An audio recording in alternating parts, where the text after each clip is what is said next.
Je sais évidemment l'importance, enfin la France plutôt, c'est l'importance sociale et économique majeure des zones cotonnières dans les pays sahéliens, qui sont confrontés à des enjeux environnementaux, sociaux et financiers.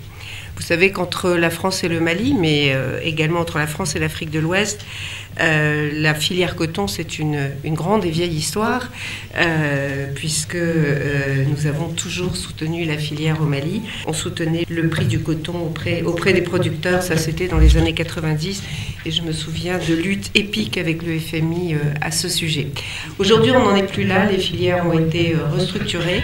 Il y a toujours eu dans la filière coton une association culture vivrière et culture du coton, et maintenant, au-delà de la culture vivrière, on s'intéresse aussi à une cotonculture durable. Ce colloque sur les dynamiques et la durabilité des zones cotonnières africaines se tient dans un contexte où les enjeux liés aux effets néfastes des changements climatiques, mais également et surtout des actions humaines sur l'environnement, sont de plus en plus perceptibles. C'est pourquoi le gouvernement du Mali, à l'instar de la communauté internationale, s'est engagé dans la promotion d'un développement durable à travers les ratifications des conventions internationales. L'initiative d'adaptation de l'agriculture africaine, plus connue sous l'acronyme 3A, lancée par le Maroc à la COP22 de Marrakech, est fortement soutenue par le Mali.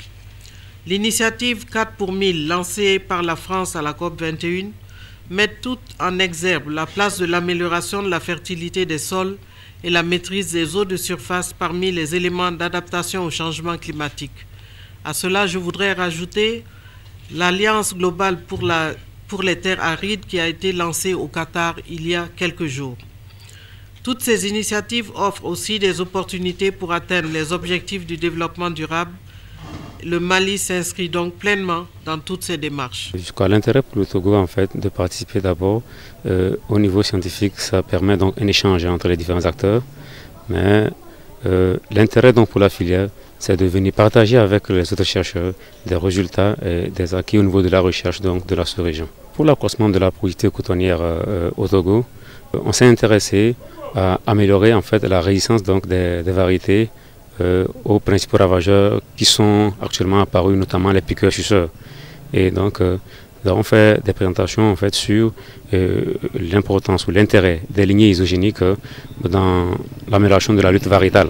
Et ces lignées sont créées par amélioration de nos variétés élites qui sont déjà connues. Et donc, dans ces variétés élites-là, on a commencé à faire un travail d'introgression par la sélection classique de certains caractères morphologiques qui vont permettre donc aux plantes de mieux se défendre contre les piqueurs-suceurs.